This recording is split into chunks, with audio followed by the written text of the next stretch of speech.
Welcome back to Havana Media. My name is Boniface Owino, and as usual, I'm going to be your host for today. Now, before I talk about what I want to talk about, let me just give you a moment to go to the subscription area. Click the subscribe button. If we are meeting for the first time, you can click the subscribe button. Can also like, share, drop me a comment in the comment section, and tell me what you think and where you're watching this video from. And I just have a request. We are almost at 25,000, and I will just request that if at all we can manage before next week, that is next week Wednesday, which will be on 25th. If we can manage to be at 25 to hit 25,000, I would really appreciate. I really appreciate those who have been giving your support. As I normally say that feedback is normally the key thing in any form of communication. I not fail to appreciate my community, those who have been giving your support every now and then. Those who normally make sure that every time there is a video that I have uploaded, you watch it and you also comment. I really appreciate that.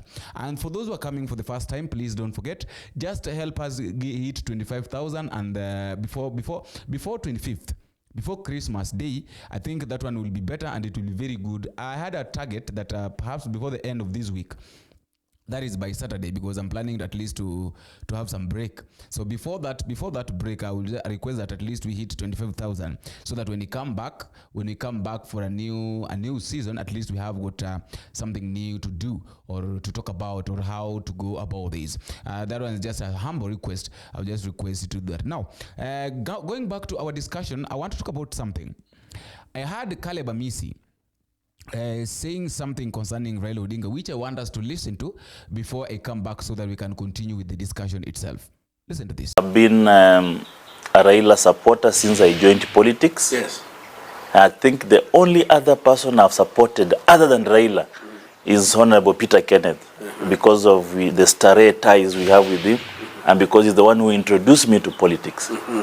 Any other person other than Peter Kenneth, I've always been with Raila Odinga, even when nobody from my constituency or county could not even utter the name Raila Odinga. Because I believed in his ideals, philosophy, ideologies of change in this country.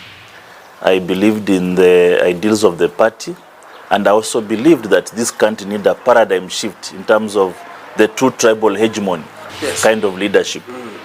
Now, Raila represented that kind of change. In not any other time in history have I ever observed, witnessed, seen, and encountered such hatred and venom against Raila than now. I've never witnessed at a time when Kenyans can hate Baba so bitterly to a point that they don't even want him to win anything, including the chairman of not even AU. They don't want even him to, even the chairman of Ketrolip. They'll not even want Raila to win that seat. That kind of hatred I've never witnessed. But I understand it's a hatred that is transferred from Ruto.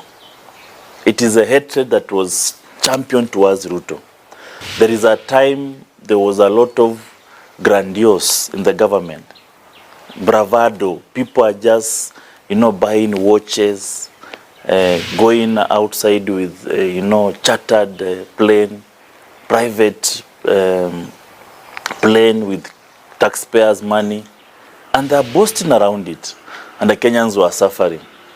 People are just introducing policies, and they are passed in parliament, a parliament that was so much compromised that anything that a president wants can pass.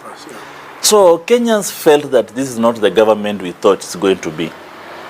And they went on the streets in a very non-partisan, non-tribal, leaderless kind of movement that has never been witnessed in this country.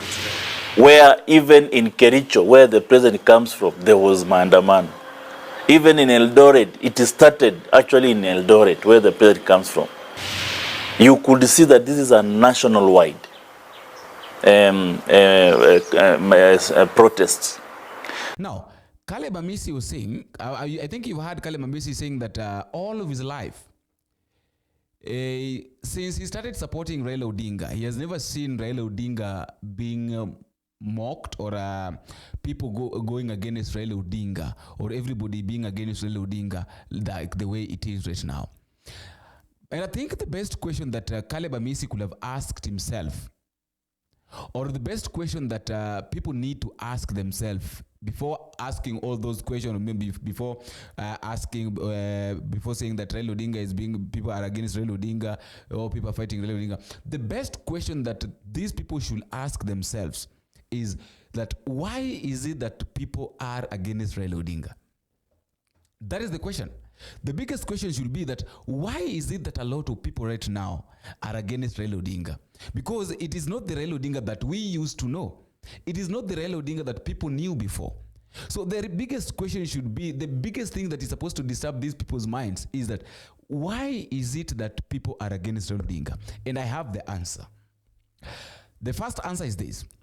We all remember during the time that the Gen Zs were demonstrating. I think you all know this narrative. Some people know this thing, the way it happened.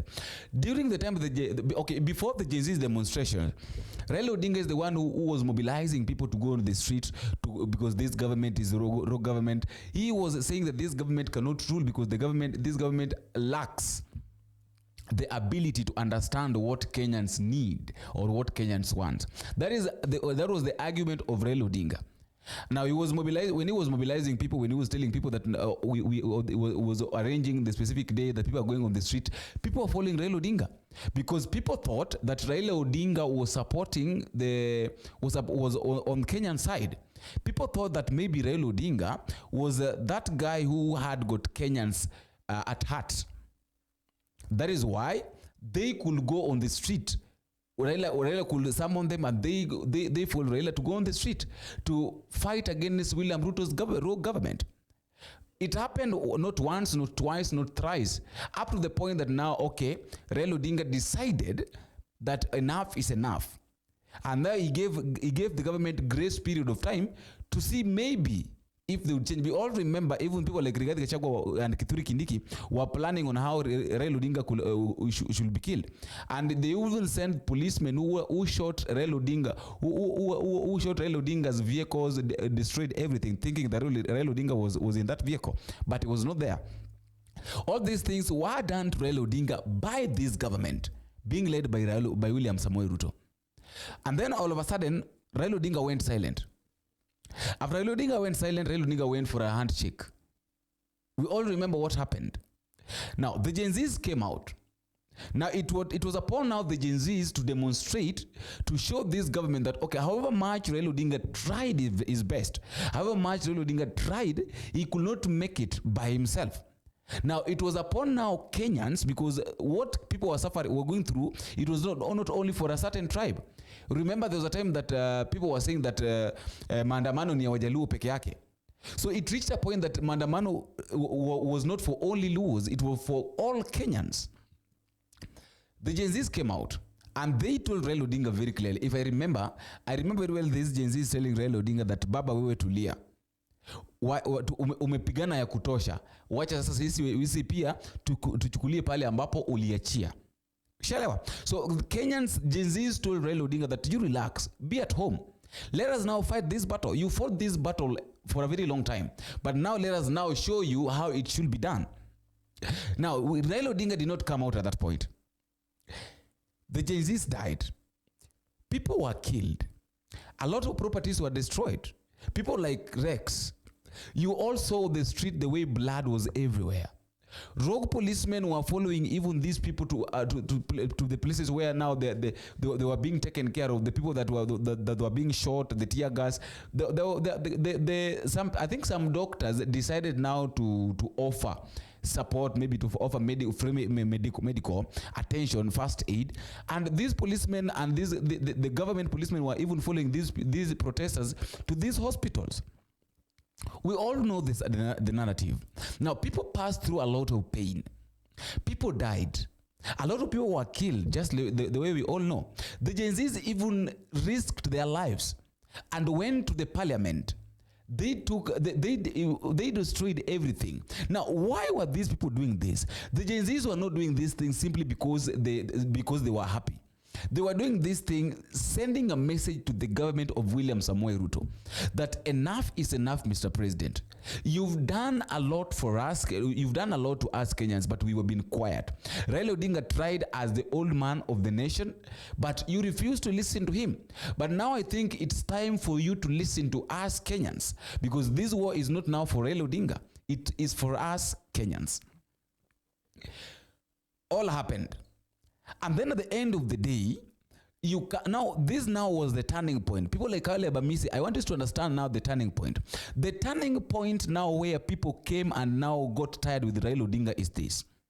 That after all these things, after Kenyans had died, after a lot of young men gave their lives, if a young boy shot 12 times, bullets 12 times, a young boy, I don't know how many years was he, the Rongai kid was shot, and then William Ruto is coming to ask that young boy is alive, yeah, right?